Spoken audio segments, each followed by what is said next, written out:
Gujarat bulletin ન્યૂઝમાં આપનું સ્વાગત છે। ગાંધીધામમાં ખંડણી કાંડનો પર્દાફાશ। ₹5.55 કરોડની USDT ખંડણી, 10 આરોપીઓ અગાઉ ઝડપાયા। ગાંધીધામમાં ખંડણીનો એક મોટા કૌભાંડનો પર્દાફાશ થયો છે। ફરિયાદીને ફુસલાવીને કારમાં બેસાડવામાં આવ્યો, ત્યારબાદ તેનું અપહરણ કરી તેના ભાઈને દુબઈ ખાતે વિડીયો કોલ કરવામાં આવ્યો। વિડીયો કોલ મારફતે જાનથી મારી નાખવાની ધમકી આપી અને ત્યારબાદ ઓનલાઈન USDT મારફતે કરોડોની ખંડણીની માંગણી કરવામાં આવી। પોલીસના જણાવ્યા અનુસાર આ કેસમાં કુલ 5.84 લાખ USDT એટલે કે ભારતીય ચલણ મુજબ અંદાજે ₹5.55 લાખથી વધુની ખંડણી મેળવવામાં આવી હતી। આ ગંભીર ગુનાની તપાસમાં પોલીસે અગાઉ જ કુલ 10 આરોપીઓની ધરપકડ કરી લીધી છે। પકડાયેલા આરોપીઓ પાસેથી પોલીસે ₹44,66,000ની રોકડ ઉપરાંત વાહનો, મોબાઈલ ફોન સહિતની સામગ્રી કબજે કરી છે। ગંભીર શરીર અને મિલકત સંબંધિત ગુનાઓને અટકાવવા માટે ઉચ્ચ પોલીસ અધિકારીઓની સૂચના બાદ ગાંધીધામ A ડિવિઝન પોલીસે કાર્યવાહી હાથ ધરી હતી। હવે પોલીસની તપાસનો મુખ્ય મુદ્દો એ છે કે આ ખંડણીના સમગ્ર નેટવર્કમાં અને કેટલા લોકો સંડોવાયેલા છે અને કરોડોની રકમનો પ્રવાહ ક્યાં સુધી પહોંચ્યો છે। ગાંધીધામ ખંડણીના આ મોટા કેસમાં પોલીસે કાર્યવાહીથી ગુનાહિત તત્વોમાં ફફડાટ જોવા મળી રહ્યો છે। બધાને ખબર છે કે ગાંધીધામ શહેરમાં તારીખ 21 જુલાઈના બપોરે 12 વાગ્યાની આજુબાજુ એક બનાવ બનેલ હતું, જેમાં જે ભોગ બનનાર દિલીપ મજીઠિયા છે એ એમને જે ઓફિસ હતી ત્યાં નીચે કોમ્પ્લેક્સમાં પહોંચ્યા હતા અને ત્યારે સામે એમને એક ગાડીમાં એક વ્યક્તિ બોલાવેલ, જેમનું નામ જાવેદ હતું અને એ એમની ગાડીમાં લઈને પછી એમનું અપહરણ કરેલ હતું।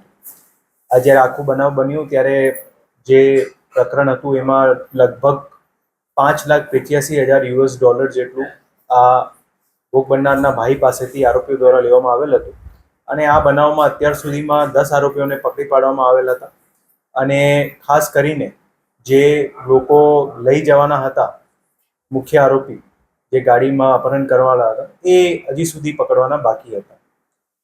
આ બનાવનું સતત ફોલોઅપ જે છે એ ગુજરાતના માનનીય DGP સાહેબ દ્વારા પણ અને ખાસ કરીને border range IG Shri Chirag Kordeshwar દ્વારા સતત ફોલોઅપ એનું ચાલતું હતું, જેના અનુસંધાને પૂર્વ કચ્છ જિલ્લા પોલીસની અલગ અલગ ટીમો આ બનાવમાં આ જે આરોપીઓ હતા જે અપહરણ કરતા હતા એમની શોધખોળમાં સતત જે છે ટીમો લાગેલી હતી, જેમાં વિવિધ સ્થળોએ દરોડા પણ પાડવામાં આવેલા અને એ જ અલગ અલગ દરોડાઓમાં જે લિંક્સ મળતા હતા એ લિંક્સના અનુસંધાને જે આરોપી પોલીસ દ્વારા અત્યારે પકડવામાં આવેલા છે, જેમાં એક જાવેદ અબુ સાયચા, રિઝવાન હુસૈન ખીચા અને સોહેલ જુસફ બુચર, એ 3 લોકોને પૂર્વ કચ્છ જિલ્લા પોલીસ દ્વારા પંજાબના ભટિંડા ખાતેથી પકડવામાં આવેલા છે।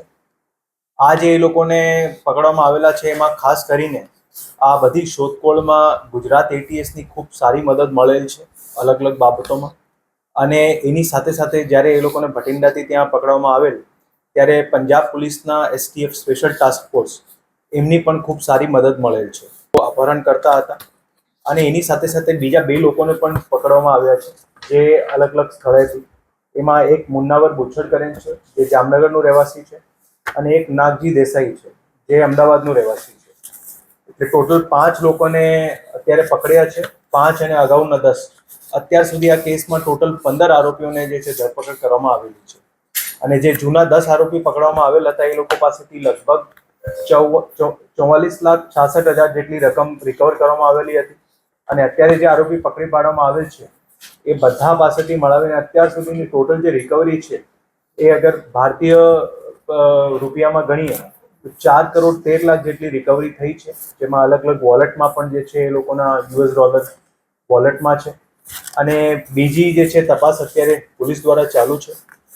આ બધી તપાસમાં અમારી જિલ્લા પોલીસની LCB A ડિવિઝનની ટીમ, B ડિવિઝન, અંજારની વિવિધ ટીમો કાર્યરત હતી અને ખૂબ સારી રીતે જે છે એમાં મહેનત કરવામાં આવી છે અને અલગ અલગ સ્થળોએ જે દરોડા પાડવામાં આવ્યા એમાં અલગ અલગ લિંક્સ અને ક્લુ પણ મળવામાં આવ્યા અને એના આધારે જે છે એ લોકોને પંજાબ ખાતેથી પકડવામાં જે છે સફળતા મળી છે અને આગળમાં આ આખા બનાવની તપાસ અત્યારે ચાલુ છે, રિમાન્ડ મેળવવાની તજવીજ પણ ચાલુ છે અને જે એંગલ્સ હજી પણ કોઈ બાકી રહી ગયા છે એ બધા એંગલ્સમાં જે છે તપાસ કરવામાં આવશે।